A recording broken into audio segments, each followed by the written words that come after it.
ખાલી કરીએ તો આ માટલીમાં સાચવવાની જે રીત છે એ આપણી સફળ છે. હવે આ રીતે ઝીણો લોટ આપણે કાઢી લઈશું. આ લોટની ઘણી બધી વસ્તુ બની શકશે. નમસ્કાર મિત્રો, કેમ છો આપ સૌ? કુશળ હશો એ જ શુભેચ્છાઓ સાથે મિત્રો વિડીયોની શરૂઆત કરું છું ત્યારે વાગી ગયા છે 12. કારણ કે સવારે હું સુવિચાર લઈને આગલા દિવસનો વિડીયો મેં પૂર્ણ કર્યો અને પછી ઘરના કામમાં લાગી તો એ જલ્દી ફ્રી થઈ ગઈ. હવે કારણ કે વધારાનું કામ નથી કર્યું, કચરા પોતા જ કર્યા. બીજા કામને હવે કરીશ. ઘણી વાર શું થાય બીજા કામમાં રોકાઈ જાવ એટલે હવે ભૂખ લાગી છે, થોડુંક આ ખાઈ લઉં. 8 દિવસ હવે પાછું ડાયટ પર રહેવું છે. અહીં ટેટી આવી છે મસ્ત મજાની, કનક પરની ટેટી ખાવી છે. હું ખાવાની છું કનક પરની ટેટી, ખાઈને જ પેટ ભરવું છે. એક અઠવાડિયું મને લાગે છે ફ્રૂટ પર રહી જાઉં તો આ ઢંકાઈ જાય ને મારી પાછળ જે એ બીકમાંથી નીકળી જાય. મતલબ મારી પાછળ ઊભા ઢંકાઈ જતા હતા અહીંયા ગઈકાલે તાલીમ હતા એ. મને પોતાને લાગે છે કે આવડું શરીર કેટલું ઉતરશે ખબર નથી, પણ કોશિશ કરવાની છું. બરાબર ને? અને અહીં જુવાર કાઢી રાખી છે તો બપોર પછી દળીશામાં રાખી દઉં. કારણ કે ભેળકું કરવું છે. પહેલા કર્યું હતું ને એવું તો રાબ રંધાય. હું જે ખાઈશ અનિલના પપ્પાને બહુ ભાવેલી તો એના બનાવીશ. હમણાં હજી થોડું કામ એ કપડાં ધોવા નાખી આવી છું તો કાઢી લઉં, સુકાવી લઉં, પછી વળી તમને મળતી રહીશ. તો મિત્રો વાગી ગયા 4:30. સુઈ ગઈ કારણ કે ગઈ રાતે સારો એવું ઉજાગરો હતો તો એલા મને ઊંઘ જ નહોતી આવી સરખી. એટલે પણ ફોન આવ્યો છે એક, આપણે ત્યાં મહેમાન આવે છે. આમ તો કોલર છે, હું ઓળખતી નથી. ફોનથી વાત થઈ છે, લંડનના છે. અને એમને અથાણું રખાવ્યું હતું, 1 કિલો રાખજો મારી માટે અથાણું. તો લેવા આવે છે. જોઈશ ત્યારે ખબર પડશે કેવા છે.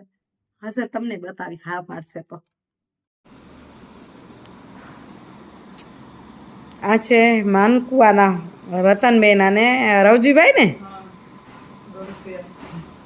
ગોરસિયા. વાહ સરસ. જો મૂળ માનકુવાના છે ને, હાલે લંડન વસે છે. આપણા ખાસ ફોલોઅર્સ છે એટલે મળવા આવ્યા ને એમની સાથે તેડી આવ્યા છે એમના નણંદ અને નણદોઈને. તમારું નામ ભૂલી ગઈ, કહી દો 2 જણા હવે તમે. હા, ગોપાલભાઈ અને ગોપાલભાઈ ને પ્રેમીલાબેન ગોળપર ગામના છે. સરસ, ખૂબ આનંદ થયો તમને મળીને. કેટલા લોકો ઓળખો છો કમેન્ટ કરજો. મારા ઘણા બધા ફોર્સ યુકેથી છો અને યુએસથી પણ છો. અને પટેલ ચોવીસીના ઘણા બધા બેનપણીઓ છો, તો એમાંથી તમે જે ઓળખતા હોય એ કમેન્ટ ચોક્કસથી કરજો ભલે.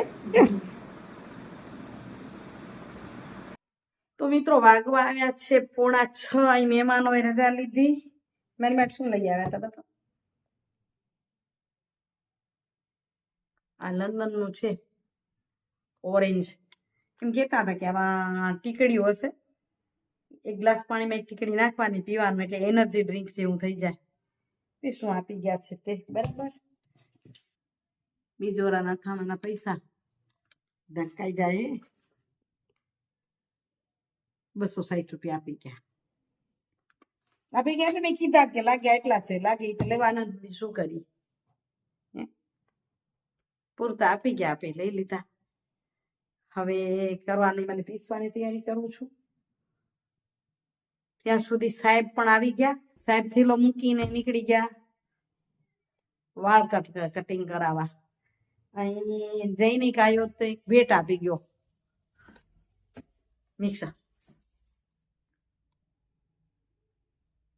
એ કે ઓલા 2 ઘરે 1 દેવાનું તો તમને આપું. સરસ છે મારી પાસે મિક્સર.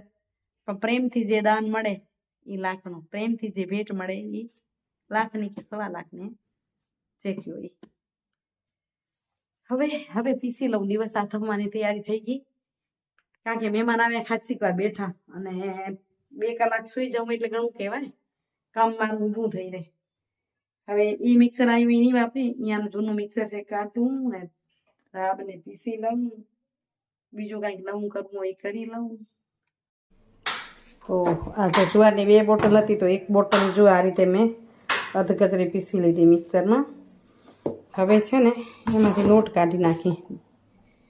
પહેલાં એકવાર બતાવ્યું છે, તો છતાં બતાવું. આપણે રાત બનાવ્યો તો આ રીતે લોટ એમાંથી કાઢી નાખવાનો. આ લોટ ચાળવાની ચાળણીથી. પહેલાં જાડી ચાળીયામાં જોયું કે આખો દાણો નથી ને, એટલે ચાળી લીધું. હવે આ રીતે ઝીણો લોટ આપણે કાઢી લઈશું. આ લોટની ઘણી બધી વસ્તુ બની શકશે. પછી તમને અલગ શું બને છે કે પહેલાં તમને ઢોકળા તો બનીને બતાવ્યા હતા, તો હું આ રીતે ચાળી લઉં અને આને પછી એરટાઈટ બરણીમાં ભરી નાખીશ. પછી જેટલી રોજ જોઈશે એ રીતે રાંધીએ. તો આની મેથડ તમને આગળ બતાવી છે. તમે ન જોઈ હોય અને શીખવી હોય તો મને કમેન્ટ કરજો, બરાબર ને? થઈ ગયો આપણો લોટ તૈયાર.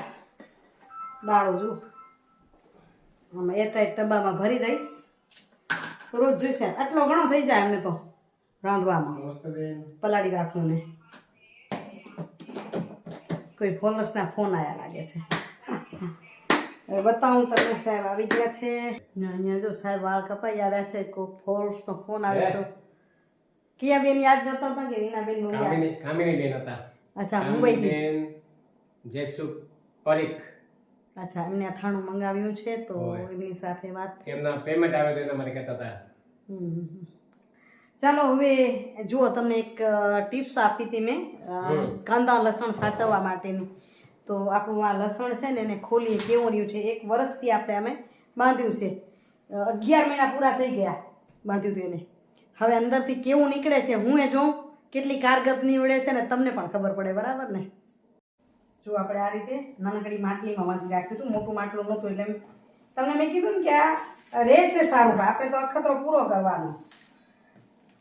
એને ખાલી કરીએ.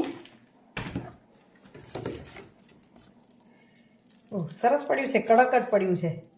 અંદર ખોલશું તો ખબર પડશે. કોઈ કુલા થયા છે જરાક ઓછા, પણ ખોટા નથી થઈ ગયા. હા, સાચી વાત. દેખાય સરસ છે. હા હા. એટલે એને હવે ખાલી કરી નાખે. અંદર કોક થયા છે, પણ સાવ નહીં તો આ દિવસે તો ખાધા જેવું ન રહે એવું નથી રહ્યું. કોક થયું હશે. જો આમ દેખાય છે. ખોટી વાત નહીં કરવાની. એટલે આપણે કહીએ છીએ કે કોક થયું હશે. અને રેતીમાં ન નાખવું, વળી બીજામાં કામ આવે ને. જો અને ખોલું તો આ જો આ રીતે મર્યું છે કોક. બાકી બધું ખરાબ થયું છે એવું નથી. ટૂંકમાં ખરાબ નથી થતું. બહુ ખરાબ નથી થતું. એને કામ આવે. આપણે સાચવી રખાય આખો. હા, આખા વર્ષમાં. એટલે આપણે સમજો નવું લસણ આવે પહેલાં આપણે ઓલું કરી લેવાનું એમ. અહીં તો 2-3 મહિનામાં જે ખરાબ થઈ જાય ને થાય. જો આમાં જો આ છે ને, આ કડક છે. અંદરથી ફોલી બતાવું એકાદી તમને. છે ને એવું જ પડ્યું છે. તો આવી રીતે હવે ફોલી નાખશું આપણે જ્યારે જરૂર પડશે ત્યારે. તો આ માટલીમાં સાચવવાની જે રીત છે એ આપણી સફળ છે. એમાં ખોટું નહીં. આ તો મેં કર્યું નહોતું, પણ વડીલોએ કીધું કે આમ સાચવો તો સારું રહે. મેં સાચવ્યું. અને 11 મહિને પાછો આપણે આ વિડીયો કર્યો કે તમને પણ ખબર પડે. ખાલી કહી દીધું એમ નહીં, પણ ખરેખર સાચું છે કે નહીં એટલા માટે. જો આ હવે મને તમને બતાવવાની ઈચ્છા જ થયા રાખે છે. આ બધી કડક કણીઓ છે. આમ એકે ખરાબ નથી. કોઈકમાં વળી કોઈ ઊંડું થાય, પણ આમાં બધું સારું છે.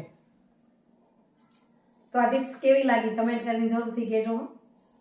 તો મિત્રો એવું થયું કે ગઈકાલે પછી એટલું કામ કર્યું, એવા થાક્યા સુવાઈ ગયું. વિડિયાનો સુવિચાર લેવાનો જ બાકી રહી ગયો. આજે સાંજના 9 વાગી ગયા છે અને આજે ઘરે આવ્યા તો લાઈટ નહોતી. અંધારામાં શું સુવિચાર લઉં કે શું બનાવું એ જ સમજાતું નહોતું. પણ હવે સુવિચાર લઈ લઈએ આપણે. આજના સુવિચારની વાત કરું તો એવી છે કે ભરોસા પરની જ વાત છે. જે પોતાના ભરોસા પરની વાત છે. જે વ્યક્તિને પોતા પર ભરોસો છે, જેને પોતા પર વિશ્વાસ છે ને, એને કોઈ ચમત્કારની જરૂર ન પડે. ભગવાન આવે ને મને ચમત્કાર કરે, કોઈ પણ ચમત્કાર થાય તો વિશ્વાસ થાય એવું જરૂર નથી. કારણ કે એને પોતાના પર ભરોસો છે. જે વ્યક્તિને પોતાની અંદર પોતાના પર ભરોસો હોય એને કોઈ ચમત્કારની જરૂર ન પડે. પણ શું થાય છે, માણસને આત્મવિશ્વાસ હોય ને કે હું બધું કરી શકીશ, જે કે પોતા આત્મથી વિશ્વાસ, એ માણસ ક્યારે પાછો ન પડે. કદાચ 1-2 મોડું વહેલું થાય, પણ આત્મવિશ્વાસ પાકો કરી નહીં, હું સફળ થઈશ જ. જયારે મન મજબૂત હોય, વિશ્વાસ હોય, તો એ ક્યારેય પડે નહીં. અને 100% સફળ પણ થાય અને આગળ પણ વધે. પણ થાય ક્યાં, તકલીફ ક્યાં થાય? એ વાત મનથી થાકી જાય ને ત્યારે બધો જ વિશ્વાસ છોડી દે, પોતાના પરનો બધો જ વિશ્વાસ મૂકી દે. જ્યારે માણસ પોતાના પરનો વિશ્વાસ મૂકી દે ત્યારે દરેક પ્રકારે એ દુનિયામાં પડી જાય. હમ. એની લોકો પણ એનો વિશ્વાસ કરતા ઓછો થઈ જાય. એટલે આપણે જીવન જીવવા માટે આપણા આત્મવિશ્વાસને હંમેશા ટકાવી રાખવાનો.